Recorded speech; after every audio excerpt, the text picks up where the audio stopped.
Hey guys, what's going on? DeltaBot here, bringing you the next episode of the Drift tutorial series. And today we are going to be going to tuning and upgrades for this rear-wheel drive RS6 Avant. I haven't done anything to it yet. It's still stock other than the rear-wheel drive conversion. And what we're going to be doing today is just going through general tuning guide. It's not verbatim, you need to do this or you need to do that. And it's also my style of tuning. This $140,000 car has single piston rear calipers. That's interesting. It's my style of tuning, my style of driving. And, there's going to be a lot of different people to tell you a lot of different stuff. This is just one way that you can tune a car. It's what works for me. I feel it's comfortable and smooth and easy for me to drive. It just depends on your style. So obviously we're going to start with the basics, the platform upgrades, suspension, anti-roll bars. I do put the roll cage in. You'll hear some people say not to, especially in a larger car like this, that you can get some body and chassis flex. You want to make sure there's none of that. Easier to control the car, more consistent. Obviously lighten it all the way so we have, a lighter car, which means lower polar moments and all those good things that if you really are interested in that sort of stuff, you can look it up. I'm not going to explain that here. You obviously want the drivetrain upgraded. The gears you're going to be working with a lot, so the transmission is very important. The drive shaft is good for lower moment of inertia. Again, that's something you're going to have to look up. And the differential will definitely change how your car acts. Now, I put on sport tires, and I also put the widest tires possible on. That's not the way some people do it. It's how I do it because I feel like it will tell me, it communicates to me personally what the car is doing better, and then I'll adjust the tire size or the tire compound accordingly. Now, the most difficult part of creating any car, drift car or race car, is choosing the rims. There's so many different choices in this game, and you can either go for style or lightweight because, I feel like the nice looking rims are generally heavier, but the lighter rims, lower unsprung weight, always a good thing, makes everything better. So I think that's what we're going to go with today. Those look good. Black rims make everything look good. And finally, I am going to throw out the stock twin turbo V8. It's got plenty of power, but it just doesn't feel that rev happy, and it's kind of a heavy engine. So we're going to go with the R8's V10, and we're also going to twin turbo that puppy because, twin turbos makes almost everything better. It's just a personal preference. I feel like it doesn't rev happily enough. It doesn't rev freely enough. I like to put camshafts in because it opens up the engine a bit more. Exhaust makes it lighter. The flywheel, lower moment of inertia, means the engine can rev easier. And I just wanted to add a little bit more power. So 700-ish horsepower is pretty good for this size of car. Again, that's something you'll hear a lot of different numbers on. Some people say, you don't need more than 400 or 500 horsepower. Some people say 500 to 600. I say, depending on the weight, if it's under 2,000 or 3,000 pounds, 500 to 600, that works for me. This car is kind of on the heavy side at 3,200 pounds, so 700, and you can always dial it back from there. It's just a starting point. So we're going to go back to our Circuit de Catalunya school circuit. And before we do any tuning, we're just going to take a lap because you want to get a good baseline on what the car is going to behave you like, what it likes, what it needs, whether it moves around a bunch, whether the car is bouncy, if it doesn't like angle, if it really likes angle, if it's too grippy, if it's not grippy enough. And it just gives you a good baseline for what you need to do to the car. If you drive the car immediately and you don't like it, you don't always have to throw it out. And I can already tell you the gears are way too long with this thing. You don't always have to throw it out, but it does take a lot of work to get a car. Wow, driving's not good here. Don't pay attention to this. I promise you I'm not this sloppy. I promise that I'm not. And, I'm not helping my case here. And it takes a lot of work to get a car you don't like to start with to a place where you like it. But it is possible, but generally starting with a solid platform like this Audi, it's going to make things a lot easier, especially for if you're starting, which, I mean, that's sort of what this tutorial is for.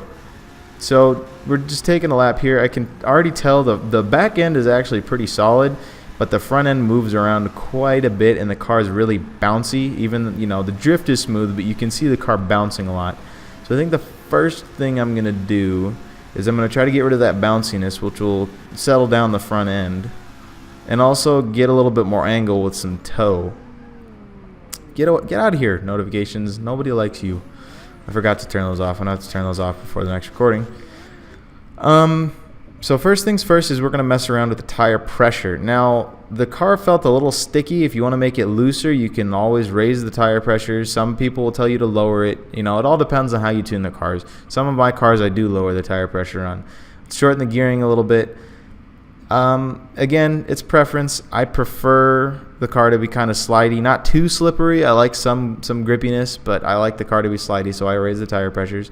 Alignment's where you're going to get a lot of benefits from. The toe is really important. If you go really far out with the toe, you're going to get more angle, but it's going to be snappier. Camber and caster are really, you know, how hard the car can bite at extreme angles. Now, we're going to want to dial in understeer here, which sounds kind of weird, but let me explain. When you're in a drift and you've got the car in full counter steer, if you have oversteer dialed in, that means the front end is going to be much more responsive and much quicker to snap. So that's going to make the car really, really jittery, and you're not going to be able to get a really smooth drift in. And I'm also loosening the suspension to make sure that there's plenty of compliance, so the car's weight is well accounted for and it's not flying around. The differential looks pretty good to me, so let's take the car back out for another lap and see what's what. The gearing is obviously already better. It could be a little bit better, it feels like. I think maybe a little shorter or a little bit more power.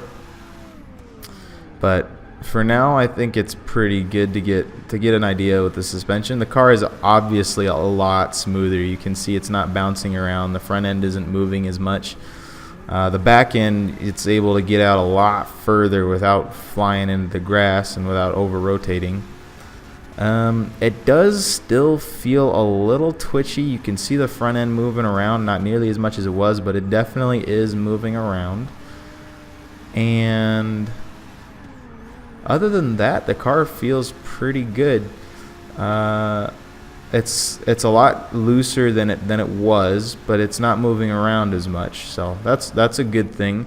It's definitely grippy. You can feel that still. And there's notifications again ruining my day. So I think we've got a pretty good baseline here, but what I'm going to do is I'm going to dial in a little more toe and a little more understeer. That way we can get some more angle, and the front end hopefully will settle down a little bit. That's always a solution, but you want to be careful not to put too much understeer in the car, which is stiffening up the front, loosening the rear. Because then you're not going to get the car to bite hard enough to bring it back out of a drift. So let's see how this goes. It's looking smoother, but you can definitely still see the front end moving around. It's smoother, it's easier to get angle, but the front end is definitely still moving around. Now that could be a few things. The gearing, like I said, might be too long, and that can mean that I'm not getting enough wheel speed, which means that the angle of the car isn't staying as consistent as it could be. And that wheel speed and all that stuff, that'll be in another episode later on. But for now, just suffice to say that it could do with either a little more power or a little less gear, I think. Even though, you know, it is pretty good, so I think we're going to leave it alone for now. The front end does still need a little bit of work. There is a tuning technique with drift cars where you put a ton of toe in the front end and dial in a bunch of understeer. I'd actually do that with a few of my cars. The Audi that I drift regularly has that done to it, just because it can get a ridiculous amount of angle, but it can be really, really finicky. It drives kind of weird. So especially if you're starting out, I would not recommend doing that. I'd say go for a much more mild tune until you get the gist of drifting down. But this seems like it's hit a pretty happy medium between controllability and angle and slidiness. Like I said, the front end has a little too much grip, so I think what we're going to do is we're going to go back and narrow up the tires. This is going back to what I said about the tires being having wide tires on it to start, so I can figure out how the car is going to respond to them and adjust it accordingly. It's easier for me to tell what the car is going to do if it's got too much grip as opposed to too little. So that's the way I tune. You can tune differently. Like I said, this is just guidelines. So I think we're going to narrow it up to 295s. Excuse me. And take it back out and see what's what. Because I think this should actually have a huge effect on the car. I don't think there's going to be as much bite, which means I don't have to dial in any more understeer. And the front end of the car shouldn't move around as much as it was. So let's take a look. Hopefully that fixed it. If not, maybe I just don't know what I'm talking about. Maybe you all should stop listening to me. No, I didn't say that. You should keep watching my videos. Yeah, no, it feels a lot smoother, a lot cleaner. Ignore the bad driving. It definitely does not move the front end around as much. It's easier to get it in a slide. It's still nice and grippy. Still has plenty of counter steer power. The back end isn't overpowering the front end. That's what I like in a good drift car. I like there to be a good balance. Now, one thing I do want to say with power is there's a difference between enough power and too much power. I feel like this car has enough power. I usually like to have more than enough power, but not too much power in my drift cars. That way I can modulate the throttle, change the angle with the throttle instead of the steering wheel.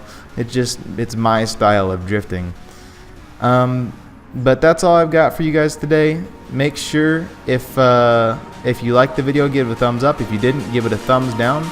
If you want more, make sure to subscribe, and I will see you guys in the next video. Struggle with transitions. So my rule is when the weight starts or body, depending on the type of player that person is,